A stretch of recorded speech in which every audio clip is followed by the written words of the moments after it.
আজকের বাজেট উত্থাপন কিছুক্ষণ পরেই এবং এই বাজেট আপনার জীবনে আমাদের জীবনে কি পরিবর্তন আনবে এবং বাজেটে সরকারের কি চ্যালেঞ্জ রয়েছে এই বিষয়ে আলোচনার জন্য আজ আমাদের সঙ্গে যুক্ত রয়েছেন ঢাকা চেম্বারের সাবেক সভাপতি Ashraf Ahmed.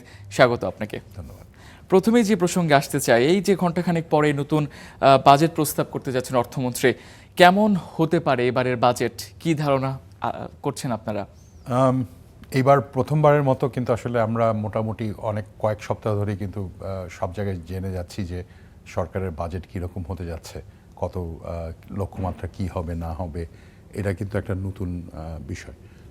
Based on that, ওইখান থেকে আমরা যতটুকু জানি তাতে আমরা যেটা দেখতে পাচ্ছি যে আমরা আবার একটা এক্সপানশনারি বাজেটের ফেজে ফেরত যাচ্ছি।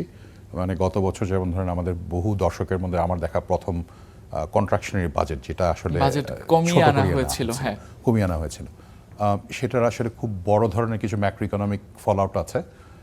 আমরা খুব অত্যন্ত আনন্দিত যে আমরা অ্যাটলিস্ট ওই ট্রেন্ড থেকে বেরিয়ে আসছি। যদি আমরা যেই 9,30,000 কোটি টাকা যে বাজেটটা আমরা শুনতে পাচ্ছি, সেটা অনুসারে যদি হয়, আমি মনে করি যে সরকারি বিনিয়োগ বাড়ানোটা অর্থনীতির জন্য অত্যন্ত ইতিবাচক একটা ব্যাপার। মানে এটা আমাদের মনে রাখতে হবে যে গত বছর উন্নয়ন বাজেট কমিয়ে দেওয়ার ফলে কিন্তু কর্মসংস্থানে বড় ধরনের চাপ পড়েছে এবং আমরা আশঙ্কা করছি যে স্ট্যাটিস্টিক্সগুলো আসলে পরে বোঝা যাবে যে নির্মাণ খাতের অসংখ্য শ্রমিক আসলে বেকার হয়ে পড়েছিলেন এবং তাদের হয়তো একটা বড় অংশ দারিদ্র্য সীমার নিচে চলে গেছে। এবং স্বাস্থ্য খাতেও বিভিন্ন আমরা দেখেছিলাম যে অর্থ কমিয়ে দেওয়ার কারণে বিভিন্ন সমস্যা সৃষ্টি হয়েছে, যেটা আমরা পরবর্তীতে জানতে পেরেছি, সামনে এসেছে। এই যে প্রথমবারের মতো অর্থমন্ত্রী 5 বছরের একটা কর নীতি দিতে যাচ্ছে সরকার, এটা বলা যায় বাংলাদেশের জন্য একটা নতুন কিছু। এই বিষয়ে আসলে আপনারা ব্যবসায়ীরা কি চিন্তা করছেন? আমাদের একটা সবসময় একটা দাবি ছিল যে আমাদের একটা পলিসি স্টেবিলিটি দরকার এবং প্রাইমারিলি এটা ট্যাক্স পলিসির জন্য রিলেটেড। যে আমি আসলে প্রতি বছর যদি আপনি ট্যাক্স চেঞ্জ করেন তাহলে আসলে সেটা ব্যবসা বাণিজ্যের জন্য একটা বড় ধরনের আশঙ্কার জায়গা সবসময় থেকে যায়। আপনি যদি এটাকে 5 বছরের জন্য স্টিক করে দেন তাহলে সেটা আসলে আমরা অ্যাটলিস্ট জানি যে আজকে সরকার এই কর নীতিটা নিচ্ছেন, এটা আগামী 5 বছর স্টিক করবেন। সো এটা আসলে আমরা মনে করি অত্যন্ত ইতিবাচক একটা ব্যাপার। এইবার দেখা যাচ্ছে বাজেটের বিভিন্ন খাতে বড় ধরনের কর ছাড় দিতে যাচ্ছে সরকার। বিভিন্ন খাতকে সহায়তা করার জন্য সরকার এই চিন্তাভাবনাগুলো করছে। আসলে এটার কারণে আমরা কি ভোগ ব্যয় বাড়িয়ে অর্থনীতিকে চাঙ্গা করতে চাইছে সরকার? আসলে বিষয়টা কি একটু বুঝিয়ে বলবেন। দেখুন, বাংলাদেশের অর্থনীতিতে গত বছর থেকে একটা বড় ধরনের একটা স্ট্রাকচারাল চ্যালেঞ্জের মুখে আমরা ফেস করেছি। আমরা যদি গত বছরের এবং এই বছরের যে ট্রেন্ড দেখতে পাচ্ছি, আমরা যে 3% গ্রোথে নেমে এসছে, এটা আমাদের বহু দশকের মধ্যে এটা সর্বনিম্ন। আমরা কখনোই আসলে 6% এভারেজে আমরা অভ্যস্ত। ভালো বছরে এটা 7-8% হয়, কিন্তু 3% আমার দেখা মতে কখনোই নামেনি। অর্থনীতি যখন এই ধরনের সিনারিওতে থাকে, এটাকে অর্থনীতি ভাষায় বলা যেতে পারে যে স্ট্যাগফ্লেশন।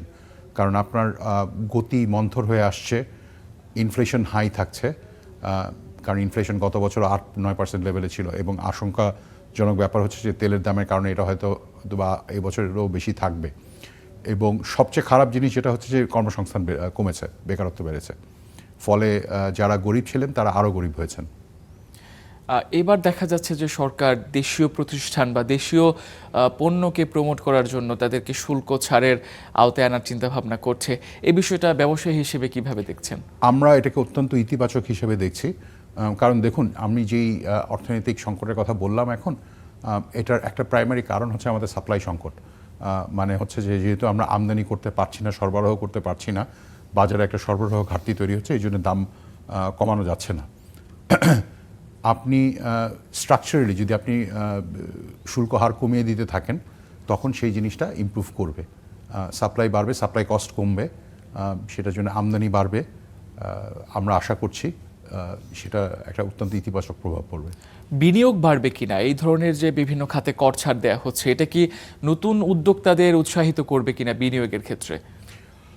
এই মুহূর্তে বিনিয়োগের সবচেয়ে বড় চ্যালেঞ্জ আসলে হচ্ছে আপনার এক নম্বর হচ্ছে বিনিয়োগ যে প্রবাহ, যেটা ব্যাংকিং সেক্টর থেকে বেসরকারি খাতে ঋণের প্রবাহ, এবং সেকেন্ড যেটা মেজর ইস্যু হচ্ছে যে আপনার এনার্জি স্টেবিলিটি।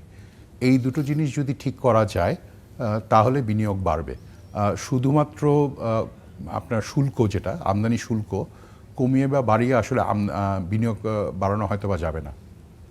তাহলে আপনাদের ব্যবসায়ী সংগঠনের পক্ষ থেকে আপনারা বিভিন্ন সময় আপনাদের বিভিন্ন সমস্যার কথা সরকারকে বলেছেন।